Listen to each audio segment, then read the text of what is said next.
Hi, this is Carlton, and welcome to Agape Games.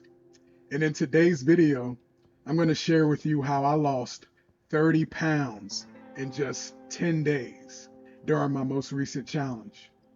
So stick around because I'm going to break down exactly how I did it, and I'll share tips on how you can too. Now, since this is my first video, I'd be remiss if I didn't talk a little bit about the title of the YouTube channel, and it's called Agape Games.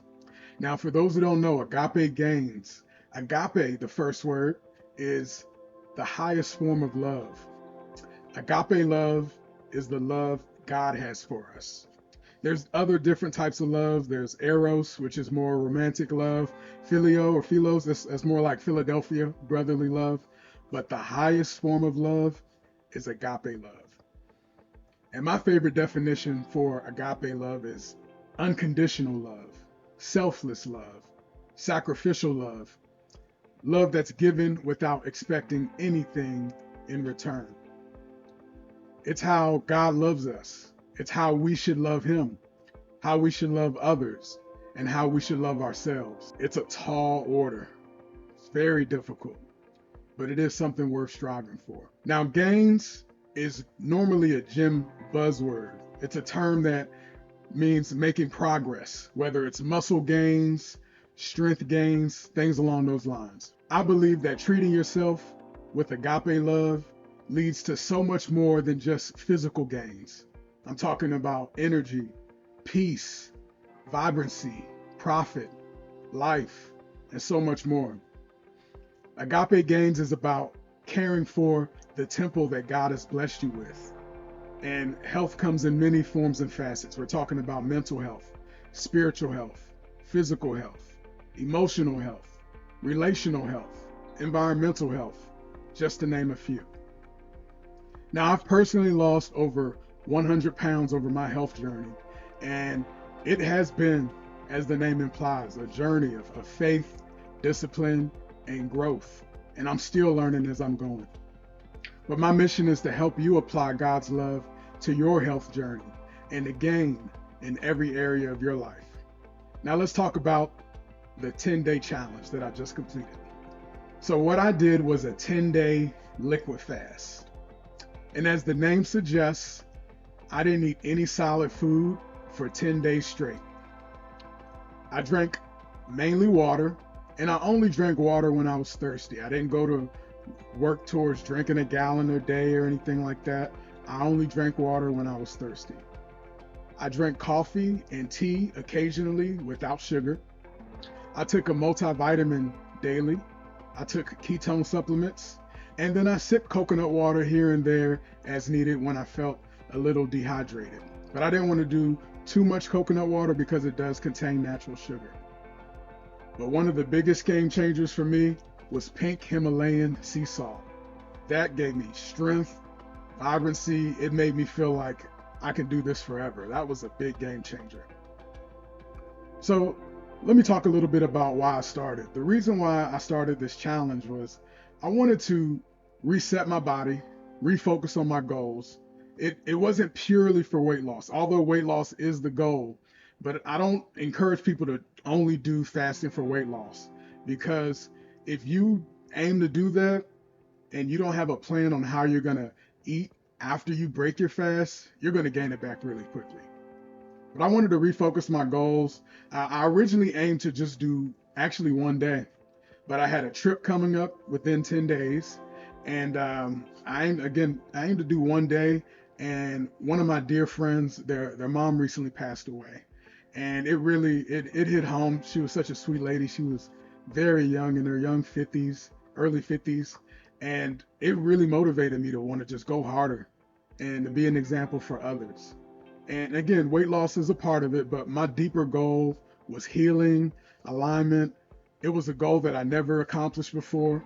Even when I shared with my friends what I planned on doing when I decided I'm going to do a fast longer than 5, 6, 7 days, they were shocked, and one of them even said it's unhealthy.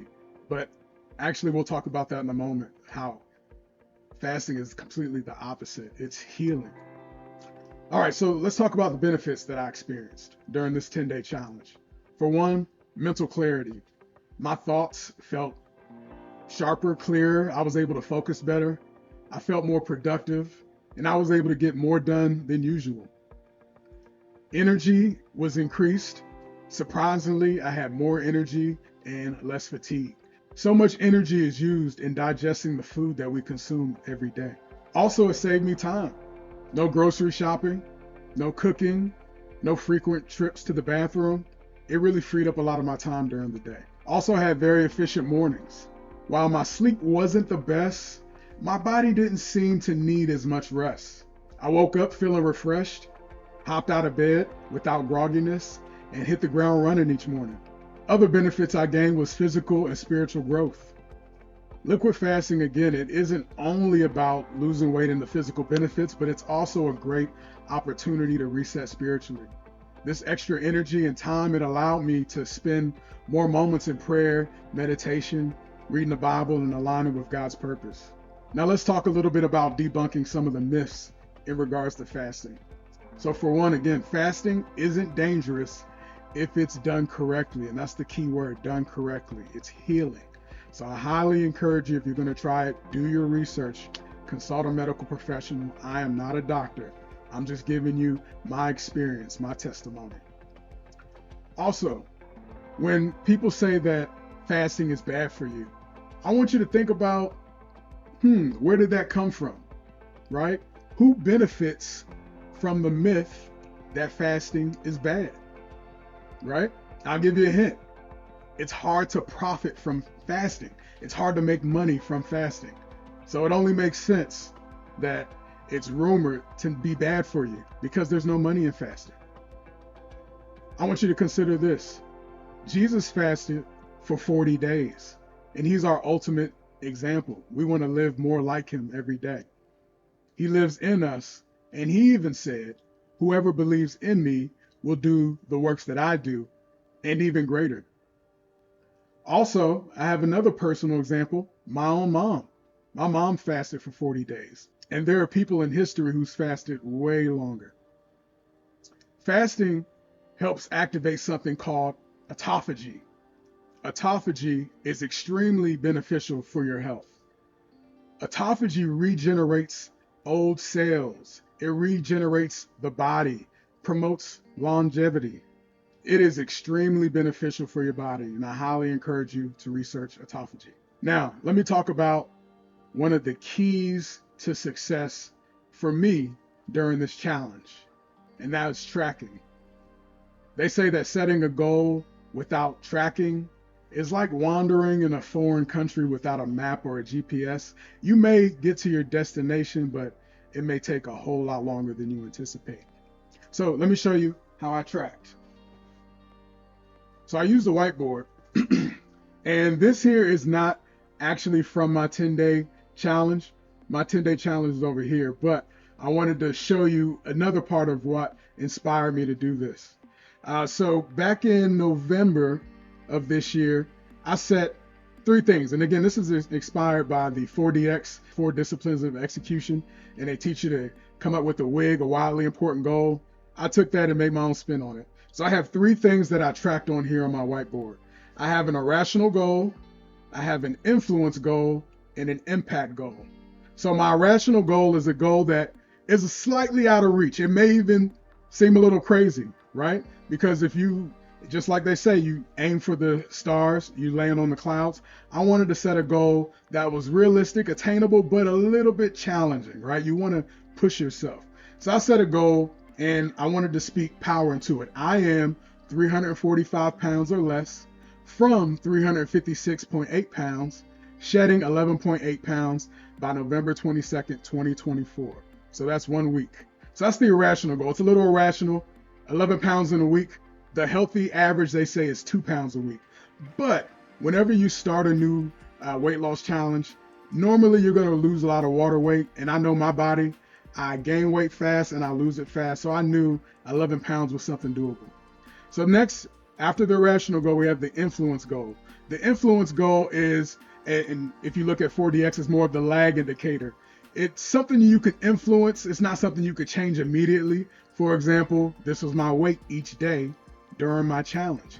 right? You can't just say, all right, put this number there. Of course, I would have put a smaller number for my weight a long time ago. So you're influencing that goal. So that's where that term comes from.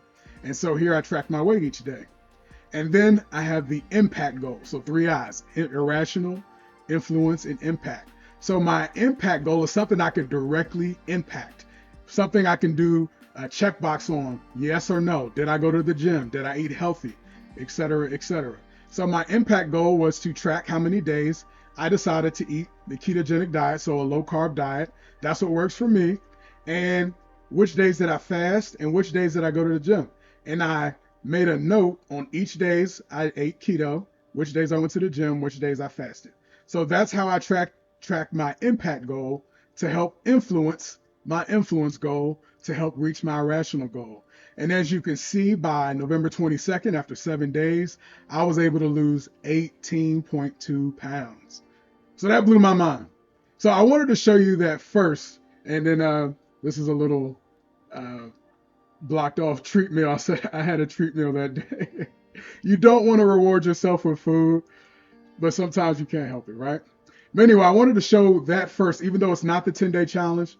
But since I have them on the same board, I didn't want to overwhelm you with all the information. But that did inspire my next irrational goal, which I had for my 10-day challenge. So here you can see I have a goal for I am 335 pounds from 368 pounds. So I gained some of the weight back. If you notice the dates, it's right around Thanksgiving and Christmas. So yes, I did gain some weight back, but it's all right. So I am 335 pounds from 368, shedding 33.2 pounds by 12/21/24. All right, so I set that 10-day goal. I said 33 pounds is going to be hard, but hey, let's do it. Let's do it. And so as you can see, I track my weight every day. I got to 338 pounds. Okay, so I just missed my goal by about 3 pounds. But hey, I lost a significant amount of weight in 10 days. So if you set a goal to lose 30 pounds in 10 days, right, you hit 25, you're still going to feel pretty good about yourself. And so as you can see, I tracked the days that I fasted and the days I exercised. And I'll tell you another thing I did. I actually wrote down my impact goals in advance. Normally, I encourage you to track your impact goals as you do it as a check mark. Hey, I accomplished that, I accomplished that. But since I knew I was fasting, I said, there's no choice, I'm fasting. So I jotted them down in advance. And so I was able to lose 30 pounds within 10 days. And this is how I tracked it. Again, tracking is so key. It's so important. Just like the old saying, there are cliches, but there's significance behind them. They stand the test of time for a reason. And one cliche I'm going to give you is keep your eyes on the prize. I kept my whiteboard in front of me every day. Every day I was reminded of my goal. I didn't make a choice, I made a decision, right? Day means of, side means cut. I cut myself off from any other choice. I made a decision, and that tracker made a big difference. So if you do want to give this a shot, I do have a few tips for you.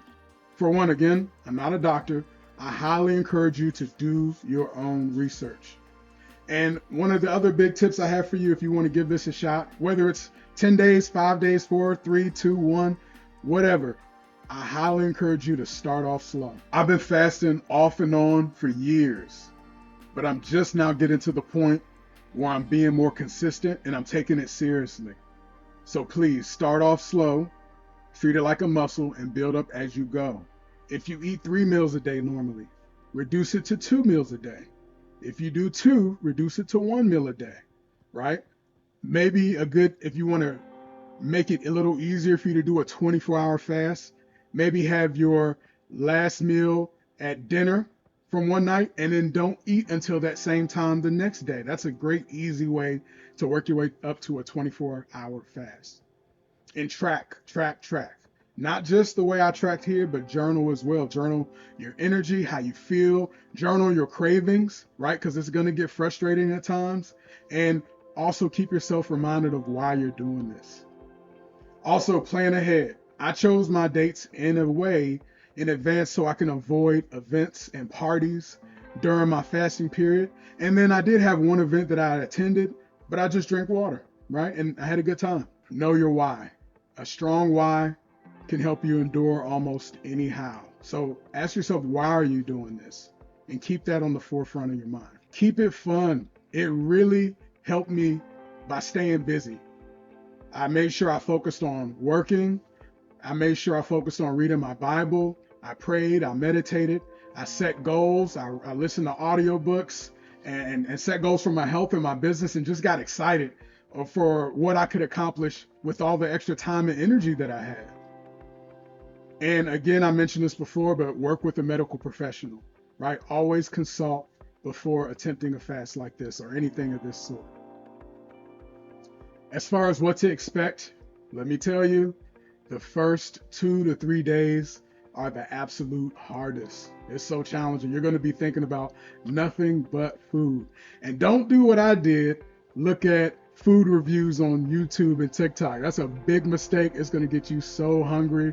For some reason, during my fast, those kept popping up on my feed. Don't fall into that trap. It makes it harder. Keep in mind, you're so hungry, it's so difficult because your body is adjusting to burning stored fat for energy instead of relying on food. So expect cravings, expect sometimes possible headaches or fatigue during the initial period. But again, that pink Himalayan sea salt helped out a lot. I think I consumed about a half a teaspoon a day, not a whole lot. If you do take it all in one sitting, it is going to be a lot. It's going to be nasty. But me personally, I wanted to just get it out of the way. So I did something a little different. I mixed it in my coffee. And I had some sweetener and other things in there like cacao, which is really good for you. Not cocoa, but cacao. I had some healthier peanut butter mix and coconut creamer to give it a little flavor. And that's how I consume my salt each day. But you find a creative way to do it for yourself. But let me tell you, after you get through the first 2 or 3 days, it's smooth sailing. I really felt like I could have kept going. The only reason I stopped at 10 days was, for one, that was my goal. And two, it ran right into vacation. So I was already on my vacation. And that's when I plan to stop it. But trust and believe, I'll be doing it again and for longer. And then the last tip I have for you is listen to your body. Listen to your body. You know your body more than anyone else. And during fasting, you're going to have more mental clarity. You're going to have more, it's hard to explain, but more separation of clarity between hunger in your stomach and hunger in your mind. Sometimes it's easy to get it confused, where you're really craving something, but you're not really physically hungry. You're going to get more clarity as far as that's concerned. So to wrap things up, fasting, when done properly, it transforms not only your body, but also your mind and spirit as well. Yes, the beginning is tough. It's extremely tough. But the rewards on the other side are well worth it. If I can do it, you can do it too. So this is how I lost 30 pounds in only 10 days. This is Carlton signing off. Thank you for watching. And don't forget to like, comment, and subscribe for more content just like this. Peace. Take care.